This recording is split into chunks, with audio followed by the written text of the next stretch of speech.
ఏం పెద్దాయనా, మిమ్మల్ని పలకరించాల్సిన వయసు, మీ గురించి మాట్లాడాలంటే చాలా ఇబ్బందిగా ఉంది పెద్దాయనా. హరిరామ జోగయ్య గారు అనగానే ఇదే జనసేన పార్టీ ఆఫీస్కి వచ్చినప్పుడు నేను మాట్లాడిన సందర్భాలు ఉన్నాయి మీతో. కొన్ని పనులు చేసిన సందర్భాలు ఉన్నాయి. పెద్దాయనా, ఆ రోజు చిరంజీవి గారు ఓటమి చెందడానికి మీరే కారణం, మీరే కారణం, మీరే కారణం. ఎందుకో చెప్పనా? మీ మాటను నమ్మారు. పాలకొల్లు నాది, మీరు వెయ్యండి, నేను గెలిపించి తీసుకొస్తానని చెప్పారు. ఇదే అరవింద్ గారింట్లో నేను విన్న మాట. కానీ దాన్ని ఎక్కడ పొల్లెత్తి మాట కూడా రాలేదు. ఎక్కడ చిరంజీవి గారు అన్నారా? ఆ కుటుంబం అన్నదా? పోనీ నాలాంటి వాళ్ళు ఎక్కడన్నా మీడియా ముందు మాట్లాడారా? ఇప్పటికీ నమ్మారు కదా. మీరు ఈరోజు టీడీపీతో ప్రయాణాన్ని ఇబ్బందిగా అనిపించినా ఒక్క అడుగైతే వేయాల్సిన బాధ్యత అయితే మనకుంది కదా. సీట్ల గురించి మాట్లాడారు. మీ పెద్దరికానికి విలువిద్దాం. మీరు గతంలో ఎంపీగా పనిచేశారు, 5 దఫాలు ఎమ్మెల్యేగా పనిచేశారు. ఇదే తెలుగుదేశంలో మీరు హోంమంత్రిగా కూడా పనిచేశారు. అలా చేసిన సందర్భాలు ఎన్నో ఉన్నాయి. ఈరోజు మాట్లాడుతున్న పదాలలో ఏ ఒక్క 5 సంవత్సరాల్లో మీరు రూపం దాల్చినా, ఎక్కడో చోట మీరు అనుకున్న పని సంవత్సరానికి ఒక్క పని చేసుకుంటూ వచ్చిన 5 25 సంవత్సరాలు 25 మందిని కనీసం మండల ప్రెసిడెంట్లన్నా చేయగలిగేవాళ్ళు, లేదు 10 మందిని ఎమ్మెల్యేలన్నా చేయగలిగేవాళ్ళు. సరే పోనీ, అది కూడా అయిపోయిందే పెద్దాయన. ఇప్పటికీ మీకు ఏదో నాలాగా ఒక కుర్రోడికి ఉన్న ఆవేదన, ఆవేశం అన్నీ ఉన్నాయి, సంతోషిద్దాం. కానీ నీ బిడ్డని, నీ కొడుకుని తీసుకొచ్చి జనసేన పార్టీలో ఎలాంటి పదవినిచ్చారు? అలాంటి సముచిత స్థానం వేరే వాళ్ళకి ఇవ్వలేదు కదా. పిఏసీ మెంబర్, ఇంకెవరు లేరా? అది నిన్ను చూసే కదా గౌరవించింది. ఇదే చిరంజీవి గారు 2009లో ఎలక్షన్లో మిమ్మల్ని నమ్ముకునే కదా పాలకొల్లు వచ్చి ప్రచారం కూడా చేయండి.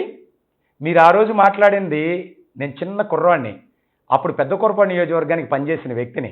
కాపు సంక్షేమ సేన అనే పదాన్ని వాడి ఈ జాతి కోసమో లేకపోతే ఈ కులం కోసమో అనేది ఒకటి ప్రయాణం మొదలుపెట్టారు కదా.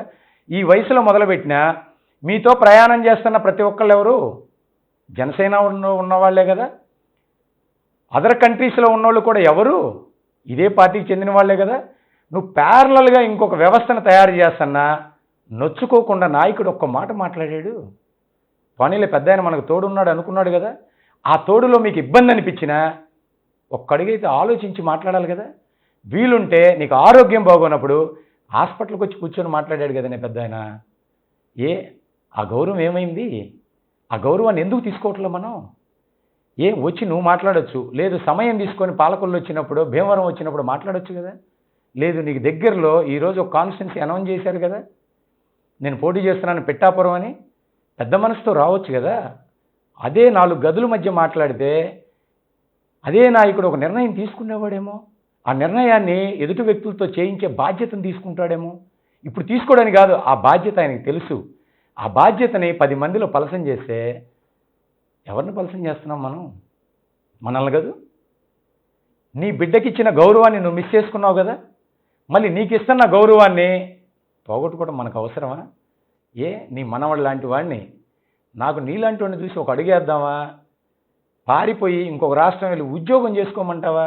వ్యాపారం చేసుకుందాం, నన్ను నేను గెలుద్దాం, నన్ను నేను నిలబడదాం, ఈ రాజకీయాలకి శక్తిగా ఎదుగుదాం అనుకునే నాలాంటి యువతరాన్ని ఎందుకే ఇబ్బంది పెడతారు?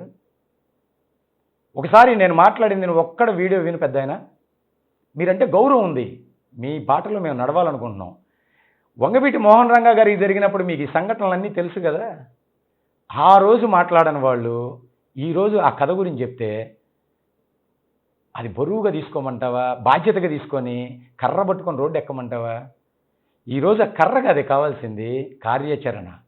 ఆ కార్యాచరణకి మేము నడుస్తున్నప్పుడు నాయకుడితోనో పార్టీతోనో కొంచెం ఒడిదుడుకులుగా నడుస్తున్నాం. మీరు బలం అవ్వాలి తప్ప బలహీనత అవ్వకండి పెద్దాయన. కొంచెం బాధ ఉంది, మిమ్మల్ని అగౌరవపరుస్తున్నాము, మిమ్మల్ని అలా మాట్లాడుతున్నామని మాలో మేమే కుమిలిపోతున్నామే. ప్లీజ్ పెద్దాయన, దయచేసి మీ మౌనంగా ఉండి ఎలక్షన్ అయ్యే వరకు ఉండి నువ్వేం చేయించాలనుకుంటున్నావో ఇదే నాయకుడితో తోడుగా అండగా ఉండి పని చేయించవే. మాకు ఉపయోగపడతావు, పక్క కులాలు బీసీలు ఎస్సీలని మాట్లాడే వాళ్ళకు కూడా ఉపయోగపడతావు పెద్దాయన. నీ అనుభవాన్ని ఎంపీగా చేయలేని బాధ్యతని ఇప్పుడు చేయించే బాధ్యత తీసుకో. పక్క నుండి ఇది చేసి పెట్టయ్యా అని అడుగు. అదే లెటరు ఒక చిరంజీవి గారు ఒకరోజు చెప్పారు, ఏదైనా చెప్పాల్సి వస్తే చెవులో చెప్పమన్నారు. గుర్తుందో లేదో, వినకూడదు ఉంటే చెవులో చెప్పమన్నారు. ఆ చెవుని మీరు వినికిడిగా తీసుకోండి. నీకు వినపడదేమో, పేపర్ రూపాన రాస్తున్నావు కదా, కళాన్ని పేపర్ని తీసుకో. నీకు వీలు పడకపోతే నాకు ఫోన్ చేయి, నేను వస్తాను. నేనే తీసుకొచ్చి సీల్డ్ కవర్లో తీసుకొచ్చి నాయకుడికి అప్పచెప్తాను. మన ఇంట్లో సంఘటన 10 మందికి చెప్పడం ఎందుకే బాధ్యత? పెద్దాయనా దయచేసి నువ్వే ముందుండి నడిపించేలాగా, అదే పాలకొల్లు, అదే భీమవరం, అదే మీ చుట్టుపక్కల ఉన్న పవన్ కళ్యాణ్ గారు పోటీ చేసేది 1,00,000 మెజారిటీ అన్నారు కదా, మీరే బాధ్యతను తీసుకోండి, మీరే గెలిపించండి. ఆ బాధ్యతను ఇప్పుడైనా నీ చేతుల్లో అవకాశం ఉందే పెద్దాయనా. నువ్వు గెలిపిస్తావని ఆశిస్తున్నా, నువ్వు ఆశీర్వదిస్తావని ఆశిస్తున్నా. తప్పకుండా ఇంకొకసారి మాట్లాడాలంటే నేను నా బిడ్డని మాట్లాడుతున్నాను, నా కులస్తుని మాట్లాడుతున్నాను, ఈ 25 సంవత్సరాల్లో నేను చేయలేనిదే తను చేస్తున్నాడని ఆశీర్వదించు. ఒక్క అడుగు ముందే. లేదనుకో ఇంట్లో ఉండి నీ మనసులో నువ్వు చెప్పుకోవే, నీ పేపర్ నువ్వు రాసుకొని దాచిపెట్టుకో. తప్పకుండా దానికి బదులు మేము సమాధానం చెప్తాం. అసమర్థులం అయితే కాదు, సమర్థులం.